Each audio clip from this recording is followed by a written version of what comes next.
नमस्कार. आज मतदानाचा दिवस. प्रत्येकाला सकाळी उठून मतदानाला जायचं आहे.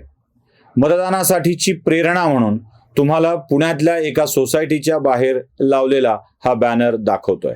बघा, उठा आणि आपापल्या भागातलं 100% मतदान करायला लागा. मी काही महत्वाच्या लोकांना तुम्हाला मतदान करण्यासाठी उद्युक्त करणारं आव्हान घेऊन म्हणूनच आलोय. आज अॅनालायझरच्या ऑफिसला देखील सुट्टी संध्याकाळपर्यंत दिलेली आहे. आपण संध्याकाळी भेटणार आहोत. मधल्या काळात व्हिडिओ टाकून तो बघावा अशी अपेक्षा सुद्धा माझी नाही. आपण संध्याकाळी मतदानाचे आकडे आल्यावर एकदा लाईव्ह येऊन सविस्तर चर्चा करणार आहोत आणि या आकडेवारीनंतर उद्यापासून आपल्या बोलण्याचे अजून काही वेगळे विषय असणार आहेत. त्यामुळं आज संध्याकाळी आपण भेटणार आहोत आणि त्याच्या आधी काही महत्वाची लोक तुमच्याशी बोलू इच्छितात. त्यांचं म्हणणं नक्की ऐका आणि मतदानाला जा. मतदान 100% करा. नमस्कार, मी पद्मजा फेणानी जोगळेकर. भारत देश म्हणजे हजारो वर्षांपासून एक जिवंत सभ्यता आहे. इथली लोकशाही एक महत्त्वपूर्ण आणि अविभाज्य अंग आहे. जशी लोकशाही नागरिकांना काही अधिकार देते, तसंच नागरिकांचंही काही कर्तव्य असतं. मतदान करणं हे त्यातलं सर्वात महत्त्वाचं कर्तव्य आहे आणि सुविचाराने मतदान करणं हे अमौलिक आहे. राष्ट्रहितासाठी तसंच आपल्या आणि पुढच्याही पिढीच्या उज्ज्वल भवितव्यासाठी मतदानासारखी नैतिक जबाबदारी पार पाडणं आवश्यक आहे. म्हणून मी सर्वांना नम्र विनंती करते की 20 नोव्हेंबरला अवश्य मतदान करा. धन्यवाद. भारतातील सर्व सुज्ञ हिंदू मतदार बंधू भगिनींनो, मी अभिनेता राहुल सोलापूरकर आपल्याला एक नम्र आवाहन करतोय. नुकतेच आपण दिवाळी साजरी केली. हे सर्व सण, गणेशोत्सव असेल, नवरात्र असेल, दिवाळी असेल, दसरा असेल, कोजागिरी पौर्णिमा असेल, होळी असेल, रंगपंचमी असेल, पुढच्या पिढ्यांना हे असेच उत्तम साजरे करता यावेत असं वाटत असेल तर एक महत्वाची दिवाळी येत्या 20 तारखेला आहे. ती म्हणजे लोकशाहीची दिवाळी आणि ती साजरी करण्याची पद्धत एकच, ते म्हणजे 100% हिंदू मतदान. आणि त्यासाठी आपण सर्वांनी बाहेर पडावं. हा देश, हा धर्म आणि आपला देव हा टिकावा वाटत असेल, आपल्या आया बहिणींच्या कपाळावरती कुंकू हवं असं वाटत असेल तर एकच पर्याय, 100% हिंदू मतदान. येत्या 20 तारखेला आपण सगळे ते कराल आणि लोकशाहीची दिवाळी साजरी कराल हीच अपेक्षा. नमस्कार, मी ऋषिकेश जोशी. एरवी वर्षभर 365 दिवसामध्ये आपल्याकडे अनेक सण उत्सव साजरे होत असतात. माझ्यासाठी दर 5 वर्षानंतर येणारी विधानसभेची आणि लोकसभेची निवडणूक हा एक सणच असतो, उत्सवच मानतो मी. उद्या 20 तारखेला आपल्या राज्याच्या विधानसभेची निवडणूक होते आहे. सुट्टीचा दिवस आहे, मस्तपैकी बाहेर जाऊन एन्जॉय करू असा विचार न करता माझी कळकळीची विनंती वजा आवाहन की उद्या प्लीज प्लीज प्लीज मतदान करा. एरवी राजकारणात आपलं मत विचारायला कोणीच येत नसतं, पण मतदानाचा दिवस एक असा दिवस आहे ज्या दिवशी फक्त आपल्याच मताला किंमत असते. आपलं मत आपला अधिकार. 20 तारीख मतदान करा. रामराम मंडळी. 20 तारखेला आपल्याला एका राष्ट्रीय कर्तव्यासाठी सिद्ध व्हायचं आहे. खूप भयंकर प्रसंग उभे राहिलेत आपल्या आजूबाजूला. आपलं अस्तित्व, आपल्या समाजाचं अस्तित्व, सनातन धर्माचं अस्तित्व धोक्यामध्ये येत आहे. 20 तारखेला मतदानाच्या द्वारे या सगळ्याला आपल्याला उत्तर द्यायचं आहे. माझं घर, माझी वास्तू, माझी संस्था, माझी मंदिरं हे सगळं माझंच राहायचं असेल आणि माझ्या पुढच्या पिढीला सनातन धर्माचा हा वारसा टिकवणारी पिढी म्हणून आपल्याला जर पुढचं आयुष्य द्यायचं असेल तर 20 तारखेला आपण फार दक्षतेने मतदान केलं पाहिजे. खूप षडयंत्र आहे. करोडो रुपयांची उलाढाल होते आहे केवळ एका मुद्द्यासाठी की सनातन धर्मावलंबी लोक विधानसभेमध्ये जाता कामा नये.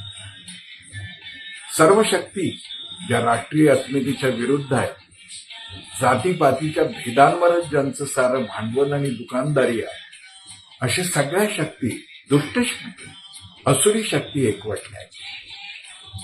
आपण मात्र 20 तारखेला बाकी सर्व व्याप सोडून सर्वात पहिल्यांदा मी मतदान करेन.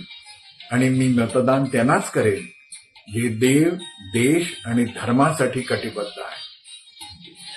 त्या लोकांच्या पाठीशी मी शक्ती देईन. ही केवळ एक राजकीय यशापयशाची निवडणूक नाही. हा देश म्हणून शिल्लक राहणार आहे की नाही, देव, देश आणि धर्माचा इथला गौरव कायम राहणार आहे की नाही, हे ठरवणारी आहे. 20 तारखेला बाकी सगळं सोडून मी पहिल्यांदा जाऊन मतदान करेन. आणि मतदान करेन त्यांनाच जे सनातन धर्माविषयी स्वाभिमान बाळगतात. हिंदूंच्या समस्याबद्दल बोललंच जात नाही आहे. पश्चिम बंगालमधलं थोडंसं काहीतरी बोललं जातं, इकडचं तिकडचं काहीतरी बोललं जातं. पण फार महत्त्वाची गोष्ट एक सांगणं, प्रत्येक मुलींच्या शाळेमध्ये सुद्धा सांगणं आवश्यक आहे की प्रत्येक प्रांतातून ज्या महिला गायब होत आहेत, पोलीस रेकॉर्ड दाखवा ना, ओपन पोलीस रेकॉर्ड आहे, एकेका प्रांतातून 30,000 40,000 महिला बेपत्ता होतात. आणि या महिलांमध्ये एकही स्त्री मुस्लिम नसते. हा योगायोग असतो का? कसं काय असं असू शकतं? म्हणजे हेतुतः फक्त हिंदू स्त्री शक्तीला संपवण्यासाठी किंवा कुठेतरी कन्व्हर्ट करण्यासाठी काय भयानक प्रयत्न चालले आहेत. हे हिंदू या गोष्टीचा अभिमान असलेल्या शिक्षकांनी हिंदू मुलींना पण सांगू नये, हिंदू पालकांनी हिंदू मुलांना सांगू नये की बाबा रे, तुझ्या बहिणींवर केवढं मोठं संकट आहे. 38,000 वर्षाला महिला गायब होतात की गंमत आहे का मला सांगा. पण या प्रमुख गोष्टीवर फोकसच नाही करायचा. ह्यानी ह्याला काय पलटवार केला, ह्यानी याला काय पलटवार केला, ह्यानी त्याला काय टोमणे मारले, ह्यानी ह्याला काय टोमणे मारले. म्हणजे तुमच्या आमच्या घरातली एक प्रचंड स्त्री शक्ती शत्रू काढून घेत असताना एकमेकांना फक्त मारलेल्या दगडांची चर्चा जेव्हा समाजात होते तेव्हा हृदय विदीर्ण झाल्याशिवाय राहत नाही. म्हणजे खरं तर तुम्ही आम्ही हेही सांगू शकतो की आजच्या काळात युद्ध किती सोपं झालं आहे. किती म्हणजे शिवरायांच्या काळात विचारात घेतलं तर एक किल्ला लढवायला लागत होता. किल्लेदार यायला पाहिजे, त्यांनी तलवार आणली पाहिजे, मावळे आणली पाहिजे, त्यांनी चिलखतं घातली पाहिजेत, रक्त वाहिलं पाहिजे, शिवाजीराजांचं सिंहासन जपलं पाहिजे. पण ह्या सगळ्याला सोडून आज केवळ मतदानाच्या दिवशी मतदानाला जाऊन तिथे योग्य ठिकाणी मत देणं एवढ्यावरती तुम्ही किल्ला राखू शकता. इतकं सोपं युद्ध झालेलं असताना सुद्धा आळस करायचा का हो? काही तलवार काढायची कामं नाही आहेत, काही बंदूक काढायचं काम नाही, कुठे रक्त सांडायचं नाही आहे. आणि हे संकट दूर करण्यासाठी पहिली पायरी योग्य मतदान आहे. की त्या माणसाने माझं व्यक्तिशः काय काम केलं, काय नाही केलं हा मुद्दा महत्त्वाचा नाही, किंवा या पक्षाच्या लोकांनी माझं व्यक्तिशः काय काम केलं आत्ता हे महत्त्वाचं नाही. प्रश्न एकच आहे, संपूर्ण जागतिक अराजकतेला, आमच्या संस्कृतीला ह्या सगळ्यांच्यापासून वाचवण्यासाठी ह्या पक्ष नेत्यांनी कोणती भूमिका घेतली आहे. आणि आज त्या भूमिकेला जिंकवण्यासाठी त्या योग्य ठिकाणी मतदानाची गरज आहे. या महत्त्वाच्या संकटांकडे आपण सगळेजण शहाणी माणसं तरी फोकस करूया. अनेक छोट्या छोट्या विद्यार्थ्यांच्या गटांना, मुलांच्या गटांना एकत्र करून ह्याबद्दल त्यांच्याशी बोलत राहूया. मतदानासाठी तर त्यांना प्रवृत्त करूयाच, पण मतदान झाल्यानंतरसुद्धा पुढची उर्वरित हिंदूंची सुरक्षितता याबद्दल फार गंभीर विचार करणं आवश्यक आहे. तो गंभीर विचार त्यांच्यापर्यंत देऊया. स्वतःला वाचवण्यापुरतं का होईना तरुण पिढी सतर्क, सजग आणि सबळ कशी होईल याच्यावरती एक लक्ष थोडंसं मोठं केंद्रित करूया. आणि असं वाटतं की या मतदान प्रक्रियेमधून फक्त संकट आल्यावरच जागं व्हायचं आणि योग्य मतदान करायचं असं नाही.